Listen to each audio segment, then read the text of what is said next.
Okay, good afternoon, everyone. Hope everyone can hear me clearly. Um, Today's webinar is only focused on renewal. We will not cover new project application submission. So as a renewal, you probably did this before. Use Esnaps to submit your application.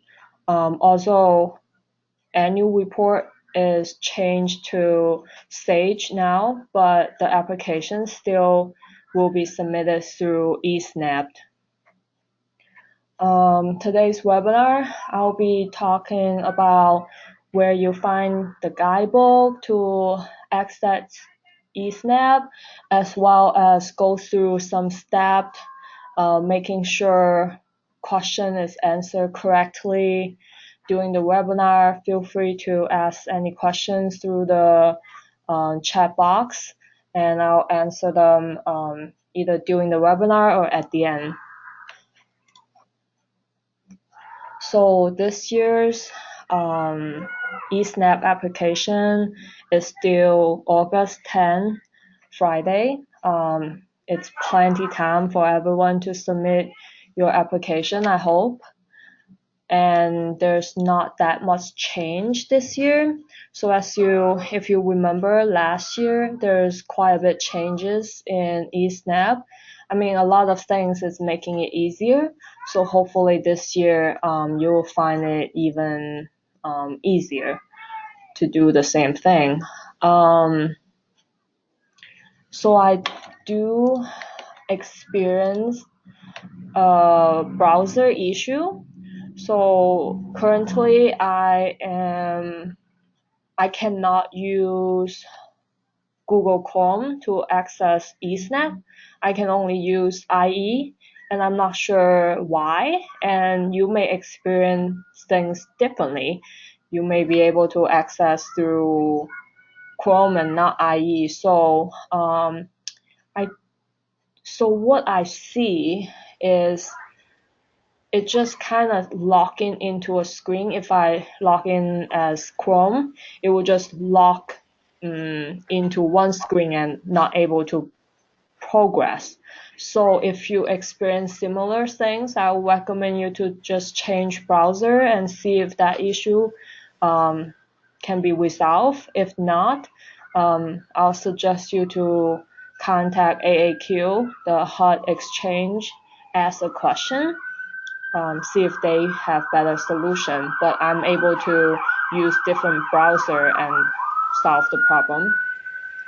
So all the guidebook that I'm going to introduce today, you can click through this link and find it. By the way, I'm going to send out this PowerPoint. It's only a few slides, along with the recording afterward.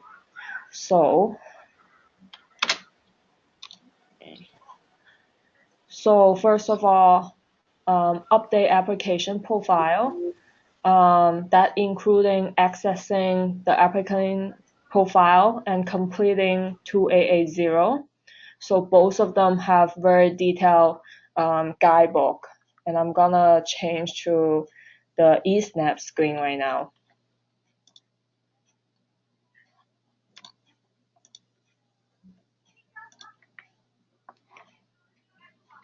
All right. So as you can see, I'm in Esnap right now. On the left panel, you can see applicant. So that's what we will click to access the applicant profile. On top, you may have more than one applicant if you ever register under different name or something like that. Otherwise, you will only have one option here. Make sure you select the correct one, otherwise information will not populate correctly. So on the left, you have applicant. And then if you want to add other people who able to access Esnap, you could add or delete people through this. long time ago, even at Honey, we all share one username and one password because nobody understands how to add another person. I hope you're not in that situation right now. You can add more people, delete people anytime you want. So if you open the applicant profile, you will see everything is grayed out. So that means you cannot edit anything. But what you need to do is go back to this left panel, go to Submission Summary, click Edit. Let me find a pen here. Click this button. Very important.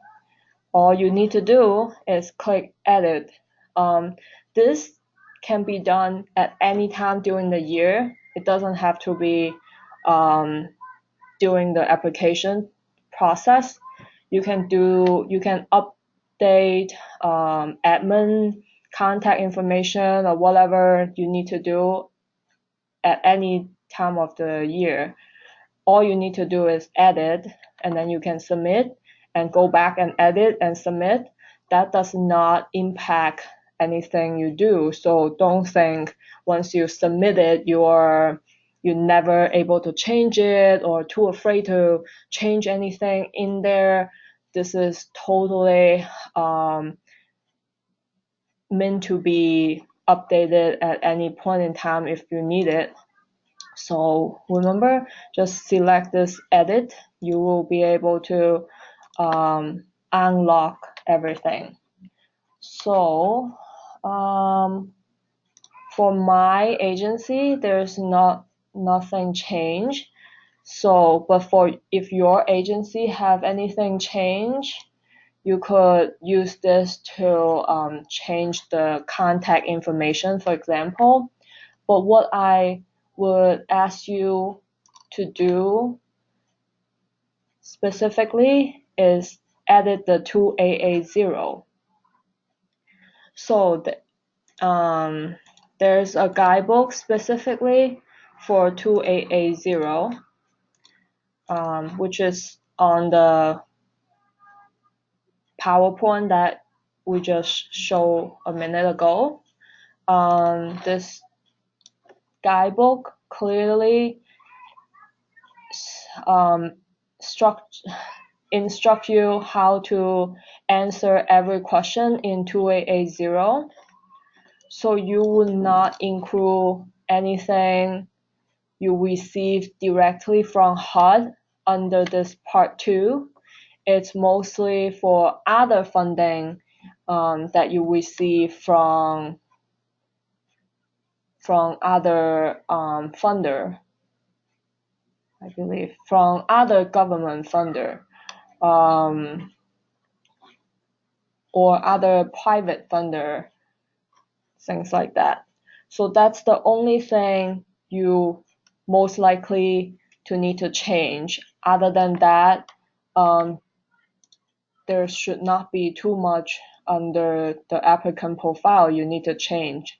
So once you finish that, the 2AA0 will auto-populate into your application. So that's the reason you need to first make sure that's correct, and then you go into the application. So I'm just gonna hit complete. I don't believe we change much on those items as Homeless Alliance. If you have anything change, including administration change or contact change or things like that, make sure you correct everything before you move on in this step. So secondly, accessing project application. Again, there's guidebook on how to access application and also how to answer the application, which I'm gonna go over right now. Just remind everyone, if you have any question during the webinar, feel free to use the chat box to ask. So the next step after you complete editing applicant's profile, you go to funding opportunity. So under funding opportunity, there's something already created by default, is this Renewal Project Application FY 2018. So that's what you're looking for. What you need to do is click this check mark on the left to register, and it will pop you and ask you if you want to register, and then you will say yes.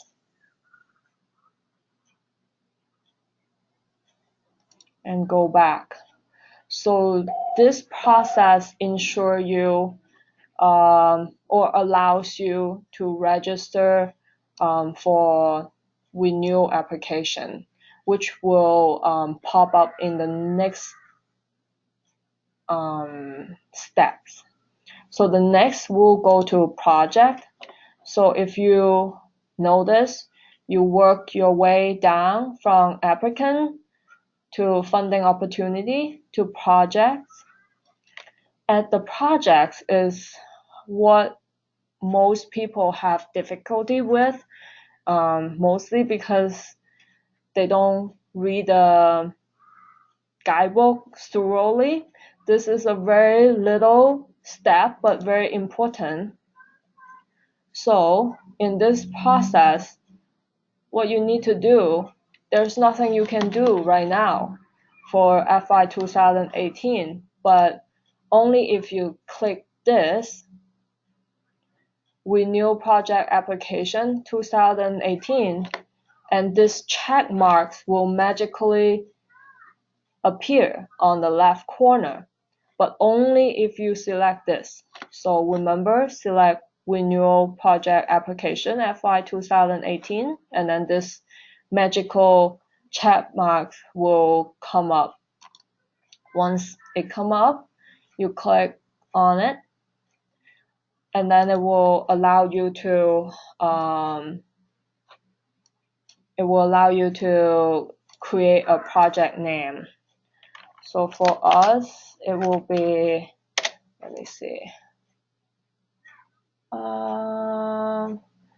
So for us, it will be ny file a HMIS. So for you, what I recommend you to name your project would be your agency's name or acronym, it doesn't matter. Your agency's name first, and then it's whatever projects you have, PSH or rapid rehousing or transitional joint component, whatever the case may be. Why I suggest you to put your name in the application is because every year when HUD put out the award, it usually only show the project name. So many years I have to, based on the award amount to decide to figure out which project get funded, which not. So if you could put your name first, that would kind of help us identify who get funded. I mean, for HMIS, that it doesn't really matter. So there's an option that you could import data from last year. I obviously recommend everyone to do that, so you don't have to type everything again, right? I believe for those first renewal, this would not be an option because there's no renewal being submitted earlier. So I guess it will based on your last application. You can take a look, see if this is the option. If not, then you kind of have to answer everything. but I don't believe anyone is first year renewal. Most of you are like second year, third year renewal. I hope I remember correctly. But anyway, so application project name, your agency name first, and then it's the project, and then import data.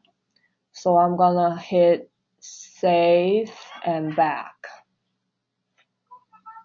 So by creating a project under this project tab, I am creating the actual application through this process.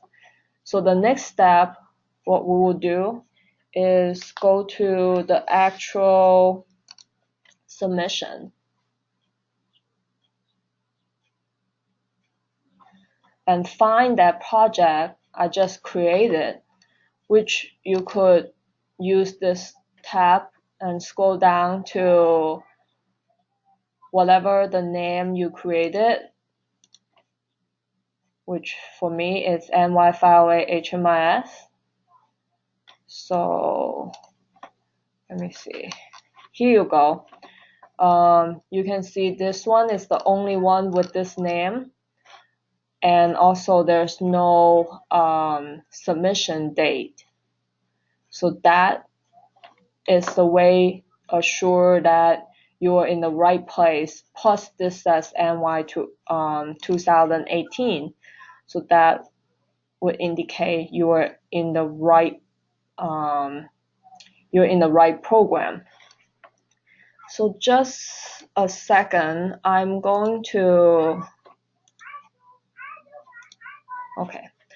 actually gonna log in as one of the provider real quick, because nobody want to see just HMS application, right?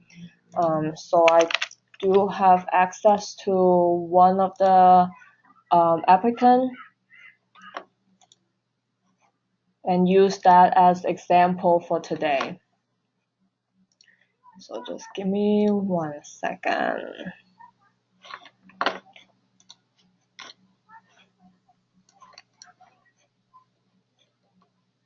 Okay, I'm back. So under submission, I am going to use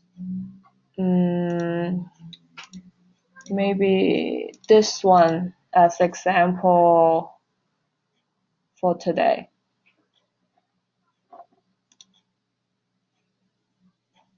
So first, I use the applicant project name to filter out the one that I'm looking for, or you can just browse through it and then click the folder yellow button to get into the actual application. I actually went through most of this, so it's not gonna look like when you just log in, but for today's purpose, it's okay. So when you just log in, on the left hand side here will only be I believe only like about like this much information. So you will have to complete a few question before you see all the question, just so everyone know. It's gonna look slightly different that way. I'm just gonna quickly go through a few things. So in this, just like last year, what should be changed, right? It's the date. I'm gonna poll everyone, see if you're still here. What year should I use as the start date of the proposed project? Please answer through the checkbox if you're still listening. Very good. Someone answered it right away. Byron, good job. Everybody else? Nobody else want to answer? Well, that's correct. What Byron had is correct.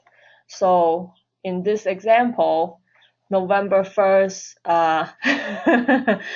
so in this example, November 1st, 2019 would be the answer. Just make sure whatever your start date is, change it to 2019. Okay, moving on.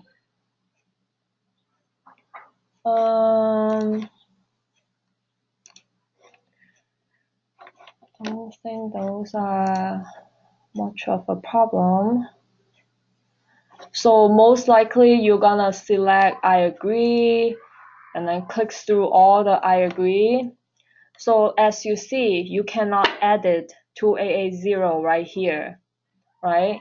You have to do that in the applicant profile page and select I agree here. So basically you just keep tapping I agree, go through all the form. Then at the end you will be able to see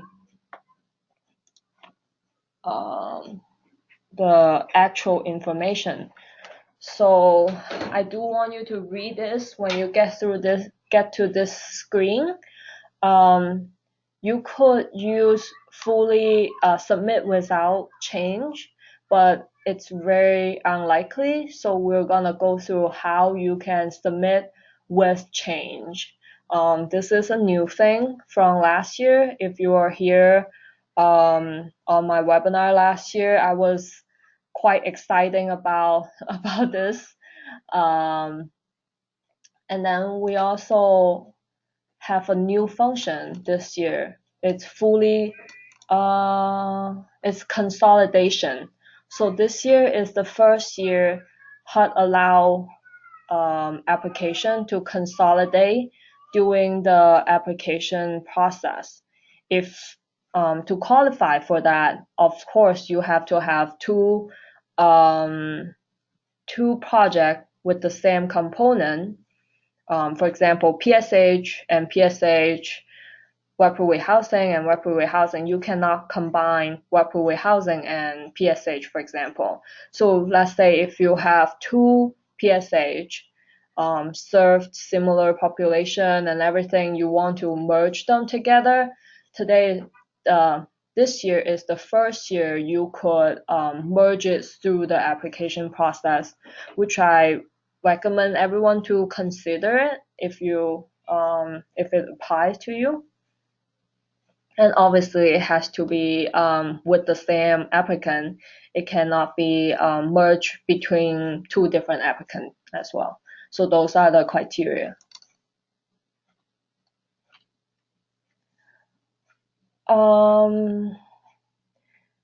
I believe for this one, it's about recipient performance or compliance. So if you have HUD monitoring finding concern, then you will select yes here and then explain if you resolve the problem. I guess here says unresolved, so you probably can explain why it's unresolved. I don't believe anybody have unresolved findings. I hope not. Most likely this is where anyone may select yes here, is that have unspent fund. So if you have unspent fund, please first explain the reason you have unspent fund. For example, client contribute rent, or DSS public assistant contributed to the rent, things like that. Those are some of the legitimate reasons, right? But what I also want you to do is, on top of that, explain to HUD what you have done to to address this issue. I believe a lot of agencies have closer monitor on their budget, changing budget line items, things like that to address unspent fund, and everyone has been doing much better. So I think that's great. I just want you to explain a little bit in here if you do have unspent fund there. I think we're not quite to that screen yet. Just give me.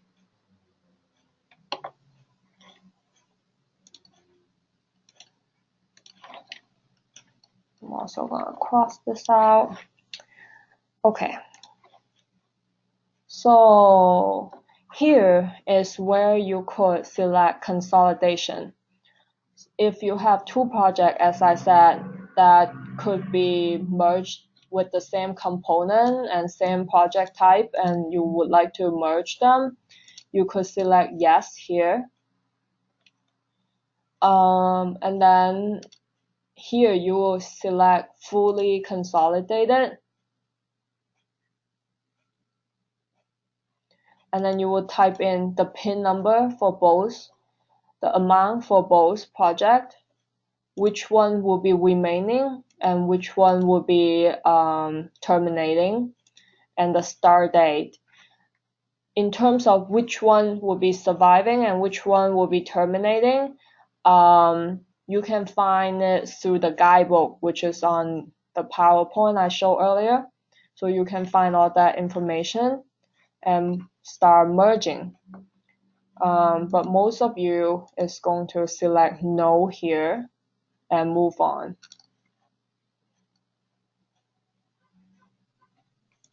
If you don't have a subgrantee, then you don't have to fill that out. If you do, please fill that out. Our COC number is NY508. Collaborative applicant name is Homeless Alliance of Western New York. I hope you all know that.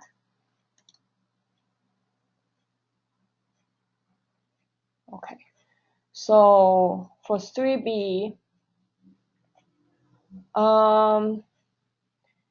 okay, so moving forward, I believe with question 3 or later, you cannot, as you see in the screen, it's all grayed out, right? You cannot click on anything.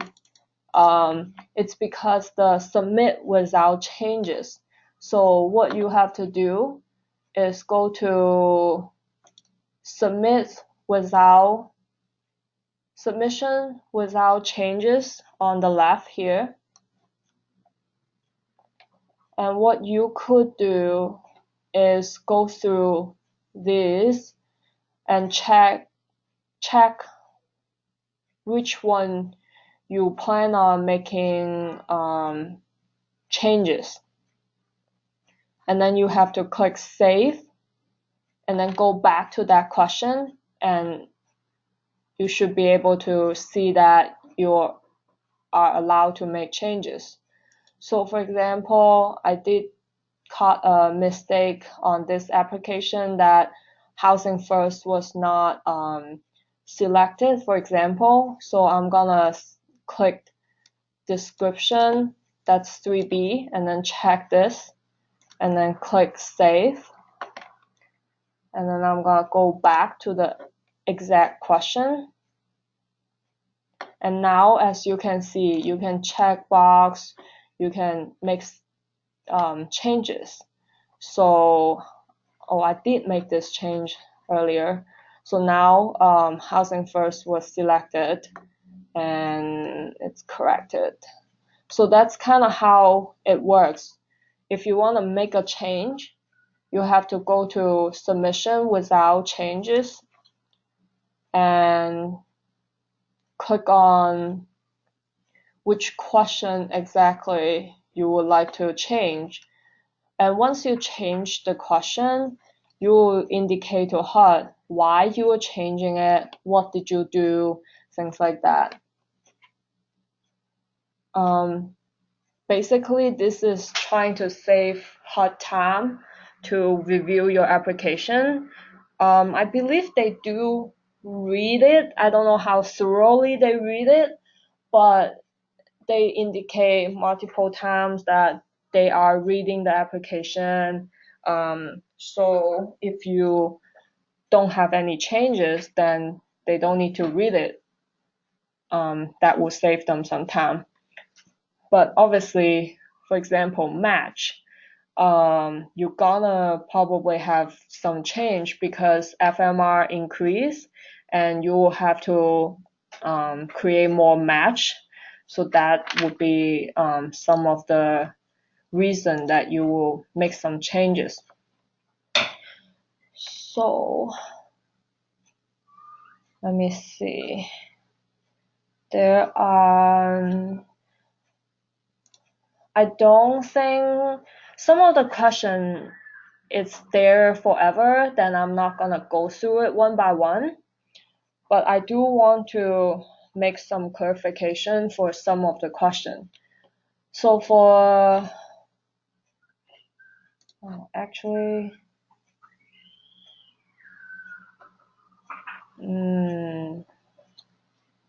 I seem to miss a question that I can't find. I'll find it later. What I was looking for, it's the dedicated and dedicated plus. Everyone remember that question? I think we'll just based on last year. If you dedicated, I hope you stay dedicated. If you're dedicated plus, then you could either move to dedicated or stay in dedicated plus. I don't see much of a difference in terms of dedicated and dedicated plus. In here, they still use the old wording as prioritized.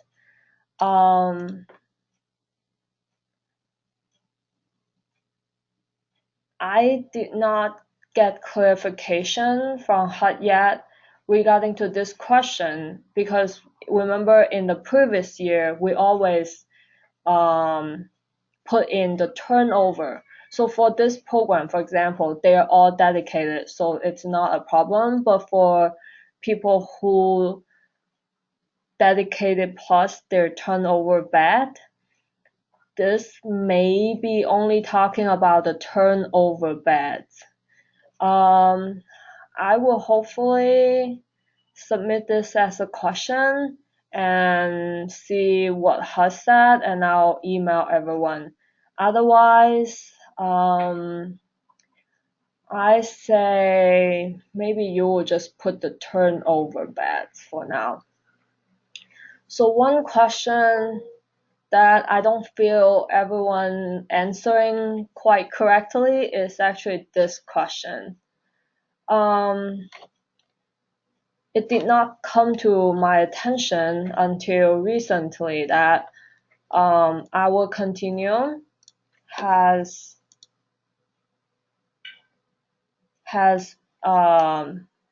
this region.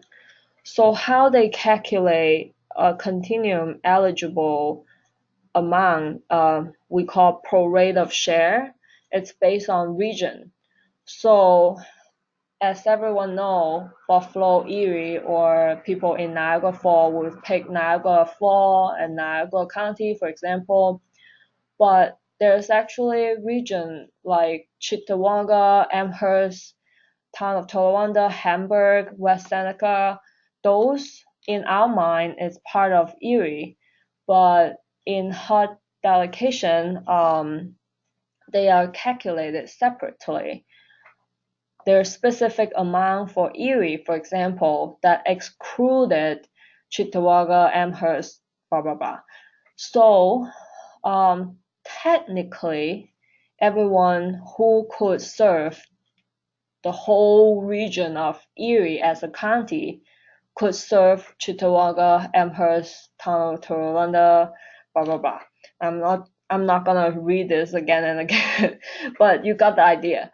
So technically, we should probably select all of this individually instead of just select Erie as like a cover of everything. So we'll select these group for those who service Erie County. You can select each individual region or area from the list. For those who service Niagara County, then you will select these 2. For GOW, you will select these 3. But on the other hand, I also want to ask everyone to think about your capacity. If you could service, especially Niagara County, Wyoming, Genesee, Orleans County, if you are able to do that and you're willing to do that in your program, feel free to add those county in your list as well. I would appreciate if you also let me know, because we need to create a list and ask each of this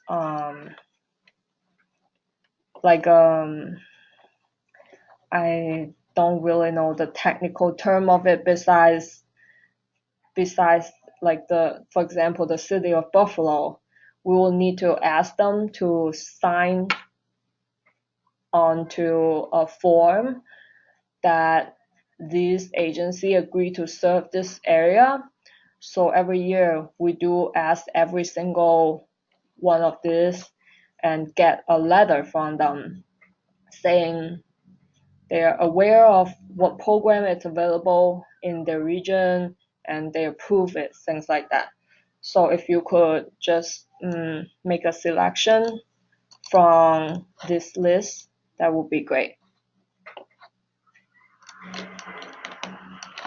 So another thing I want to talk about in 4B is that for PSH, it's fairly straightforward.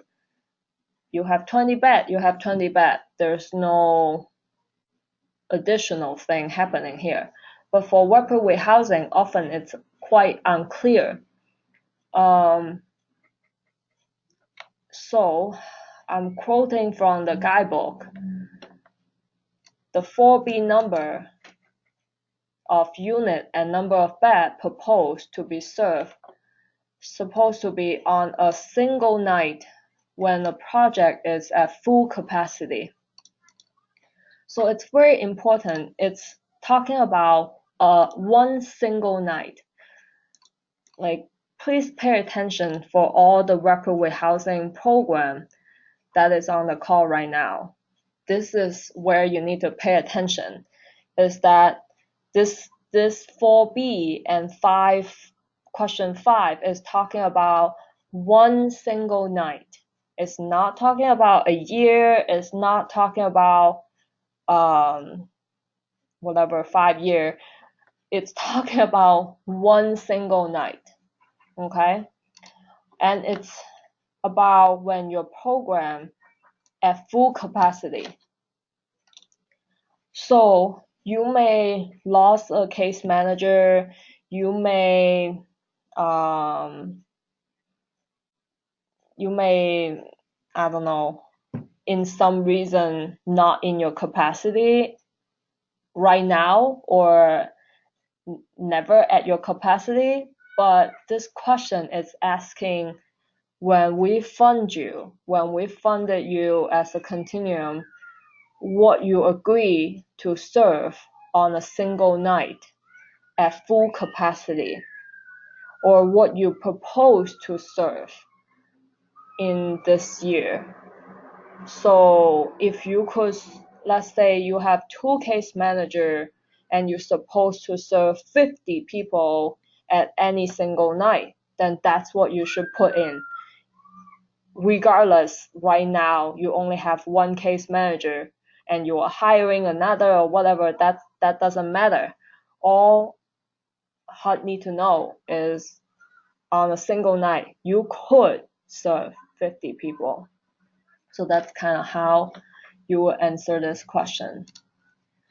Go back to the application. So this is where you will put one single night, how many people you can serve.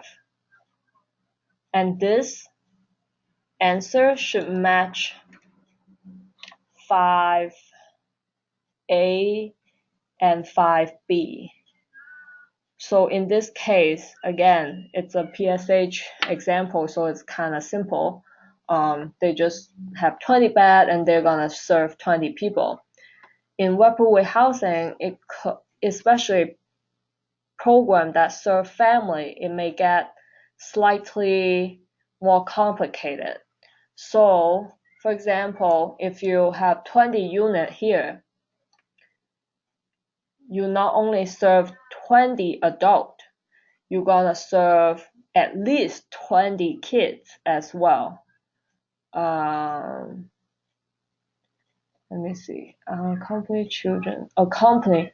So right here, you have 20 adults. Maybe 5 of them would be under 24, and 15 of them would be over 24, and then you will have at least 20 kids, which will be unlikely because in average, probably one adult with 2 kids is reasonable estimation. So total, you have 20 household and 40 plus 20, so about 60 people altogether, right? So I see a question from Grant. The unit, right? So Grant's question is related to what the example I just gave about household and how to estimate the family size. As I said, in average, a household of 3, it's pretty typical on average. So I would say estimate that as 1 adult, 2 children, in your proposal would be probably a good estimate. And then you got the adult without children on the second tab. I don't believe anyone serving children only this year. Maybe some new project, but let's not talk about that. So focus on this. 4B, 5A, it's asking similar question. One is more detail into population, subpopulation would be 5B. So throughout 4B, 5A, 5B, we're talking about the same thing. At any single night, full capacity, your best estimation for how many people you could serve, and then get down to subpopulation, who you are serving at that one single night. So again, for this example, it's fairly straightforward, just chronically homeless. And I believe with most PSH becoming dedicated and dedicated plus, you should make sure all the turnover bed or all your bed, it's under the chronically homeless category, non-veteran category. Even I know you may have a few veteran, but if you're not dedicated veteran program, you don't have to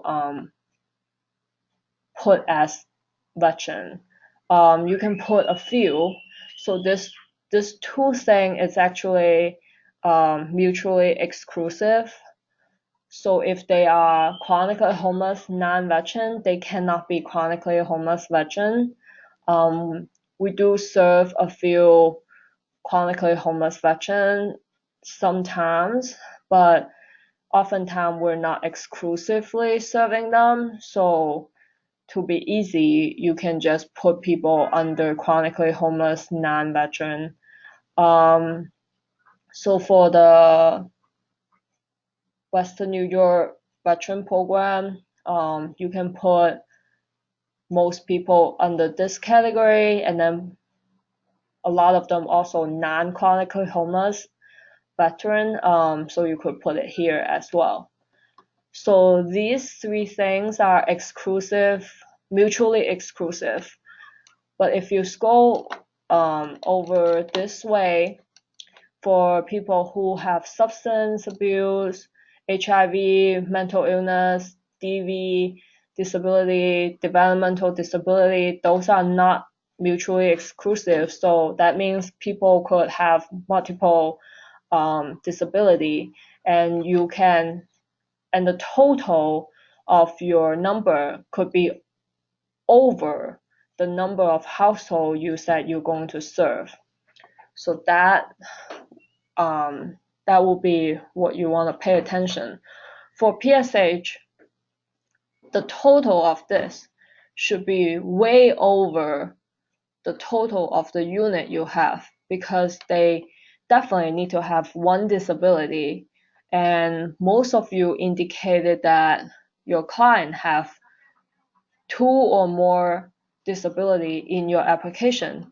So that means if you serve 20 bed, I will see probably 40 people over here. Um, just a reminder of everyone that you submitted you submitted HMIS you indicated in HMIS that people have dual diagnosis, and I hope to see it here.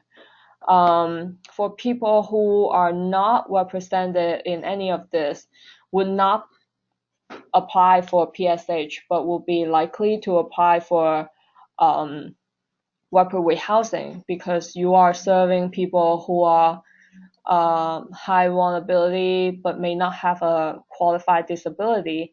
They may be very low income, have criminal background, bad credit, things like that. I do want you to indicate that in the box here. I believe the box only show up if you have anybody in here, indicated in here. Then there's a box show up underneath asking you why there's population not listed in this disability group. So you will explain they may be very low income, what other choices, maybe pregnant women or things like that, to indicate the vulnerability. And you could also indicate that they're high vulnerability based on coordinate entry and VI speed assessment, things like that.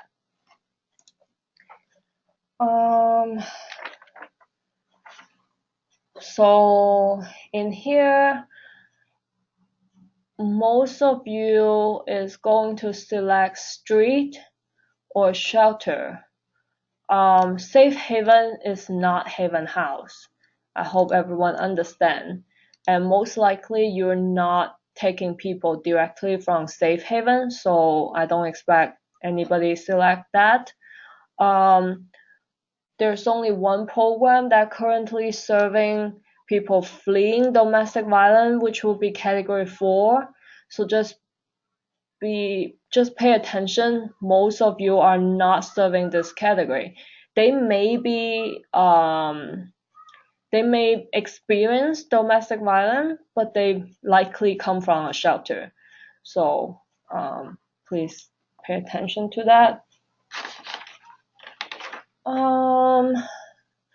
In here, you will select what type of budget you receive, budget line item you receive. Most likely it's rental assistance.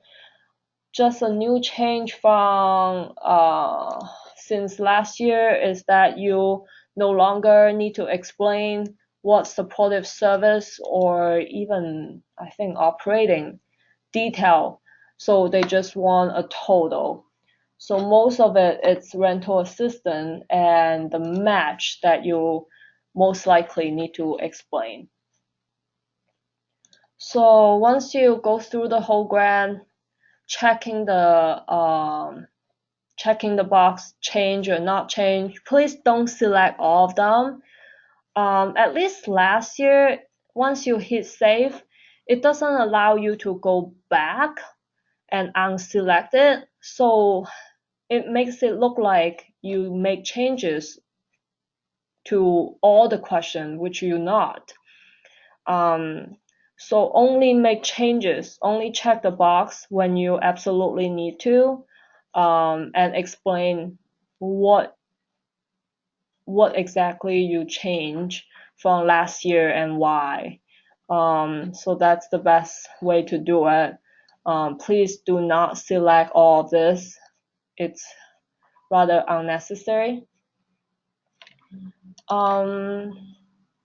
So once you finish everything, the submit button should appear, and you can submit it. When you submit it, I also want to make sure everyone know this. When you submit it, you're not submitting it to HUD, so don't sweat on it. It's basically submitted so that I am able to see it. Every year I try my best to review and to make sure all the things look as correct as I can. But obviously I can't catch all the mistake. For example, the housing first in this application, I totally did not see that, so I did miss that. So I would recommend you or your coworker just review this on your own as best as you can before you submit to me. But once you hit submit, it become available to me, and then I can review it. If I have to, I can send it back to you, and you can modify the application and resubmit again. So don't need to be too worried about hitting the submit button.